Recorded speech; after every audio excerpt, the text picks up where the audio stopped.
आपने कौन सा अधर्म का वातावरण फैलाया। ये धर्म का पोषण नहीं चाहते, अधर्म का पोषण चाहते हैं। हम चाहते हैं कि सनातन धर्म के लिए हम 1000 विश्नोई तैयार करेंगे।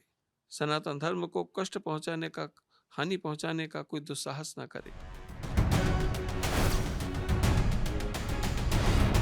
निश्चित रूप से हिंसा तो हुई है और उसके मन में पीड़ा है, और उसके चलते वह यदि सलमान खान को, या कौन खान है पता नहीं, उसको यदि वो देता है, उसको कष्ट पहुंचा रहा है या उसको धमकी दे रहा है, जो भी कह रहा है, तो उसकी तो अपनी एक भावना है।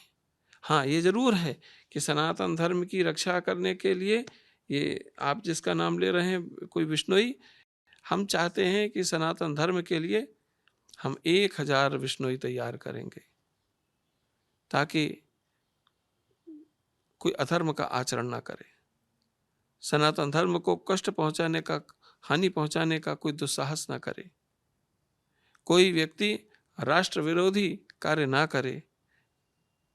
क्योंकि इस संसार में जो ये संविधान है, वो संविधान और वो न्याय प्रक्रिया ने तो बताइए उसको निर्दोष साबित कर दिया जो दोषी था।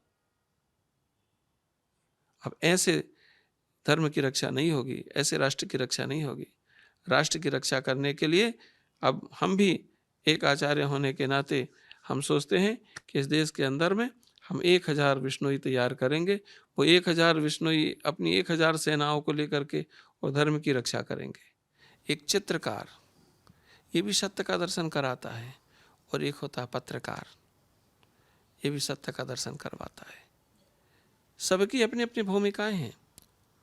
व्यासपीठ भी सत्य का दर्शन करा रही, कथाकार, कलाकार और पत्रकार और चित्रकार, ये सब सत्य का दर्शन करा रहे हैं। इनकी अपनी भूमिका है, और इनकी भूमिका से समाज प्रभावित हो रहा है और दुष्प्रभावित भी हो रहा है। तो आपको विचार करना है, आप जो व्यक्ति हैं वो एक व्यक्ति नहीं है, समाज को दिशा देने वाले एक अच्छे पद पर बैठे हुए व्यक्ति हैं। आपकी एक छोटी सी गलती समाज को एक बहिर्मुख कर सकती है, संसार को, दुनिया के लोगों को एक गलत संदेश दे करके गलत विचारों से ओतप्रोत कर सकती है। इसलिए आपकी भूमिका है तो आप अपनी भूमिका को सत्य से बंध करके सत्य का दर्शन कराइए। आपकी नीति ठीक है, लेकिन नियत भी तो पवित्र होनी चाहिए। तो नीति और नियत दोनों का समन्वय कर करके और अपने आचरण और व्यवहार को भी ऐसा रखें जिससे समाज को एक अच्छा संदेश जाए। क्योंकि जो कुछ मिला है ये आपको ईश्वर कृपा से मिला है। ये तो हजारों लोग हैं कला के क्षेत्र में, लेकिन आपको ही तो नाम मिला है। तो आपको जो नाम मिला है उसका सदुपयोग करिए समाज के कल्याण के लिए। उसको अहंकार का विषय छाती निकाल करके जा रहे हैं, गालियां दे रहे हैं, गाड़ियां लोगों के ऊपर गाड़ियां चढ़ा दे रहे हैं, बेमुगलत होकर के कुछ भी जो करना चाहिए वो भी कर रहे हैं, जो नहीं करना चाहिए वो भी कर रहे हैं। ये अच्छे लोगों का और आचरण नहीं हो सकता। समाज की रक्षा करेंगे, राष्ट्र की रक्षा करेंगे। किसी की भी हत्या हो अच्छा तो नहीं लगता है, लेकिन सठे साठ्यम समाचरेत।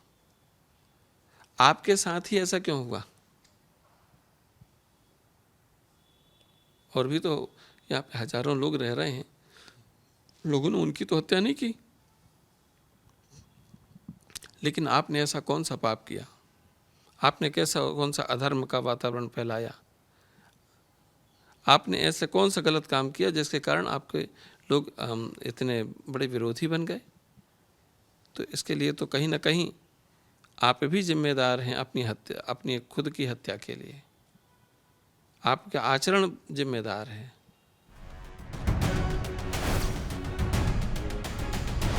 कि महाराष्ट्र को कैसा नेता मिलना चाहिए और किस तरह का मुख्यमंत्री क्योंकि ये एक फाइनेंशियल कैपिटल है जो इसका नेतृत्व कर पाए। आपको क्या लगता है, क्या आपकी अनुमान के हिसाब से कौन जीतेगा और कैसा नेता मिलना चाहिए महाराष्ट्र को? जीतना हारना तो ये जनता के हाथ में है, कौन किसको राज वो देती है।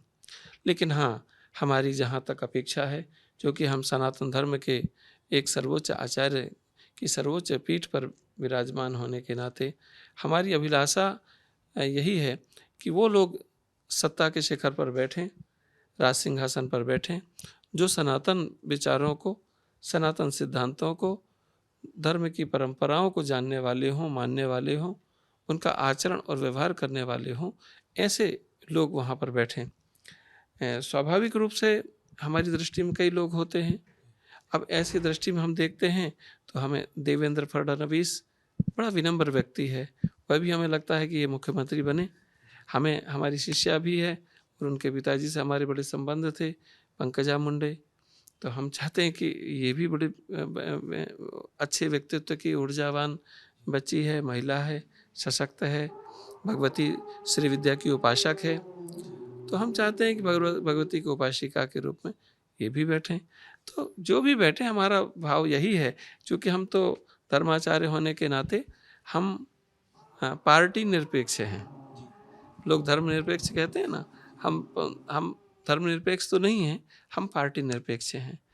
लेकिन हाँ, ये जरूर उनमें विचार रहता है कि ऐसा व्यक्तित्व एक बैठे जो धर्म के कृतित्व को स्वीकार करे, धर्म की मर्यादा में रह करके, धर्म के अवलंबन को स्वीकार करके विश्व का कल्याण हो।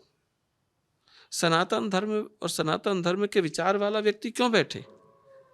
हम कोई जिंदाबाद मुर्दाबाद और पूरे विश्व में IAS की तरह सत्ता हासिल करने के लिए हम नहीं कह रहे हैं। हम इसलिए कह रहे हैं कि देश में शांति और समाधान सारे विश्व को समाधान देगा, क्योंकि ये भारत भूमि है। भारत भूमि एक ऐसी भूमि है जहाँ सारा विश्व यहाँ से ही शांति और समाधान की अपेक्षा रखता है।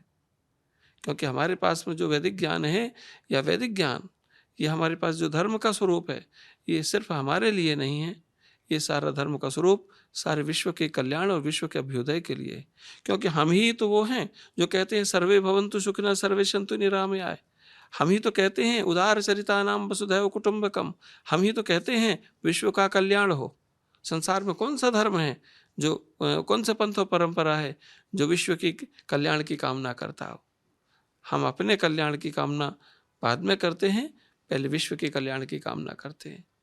तो इस नाते हम चाहते हैं कि सनातन विचार को रखने वाला कोई व्यक्ति यदि इस देश का नेतृत्व करेगा, प्रदेश का नेतृत्व करेगा, तो वह पूरे विश्व के कल्याण के लिए बड़ा एक अभ्युदय का स्वरूप होगा।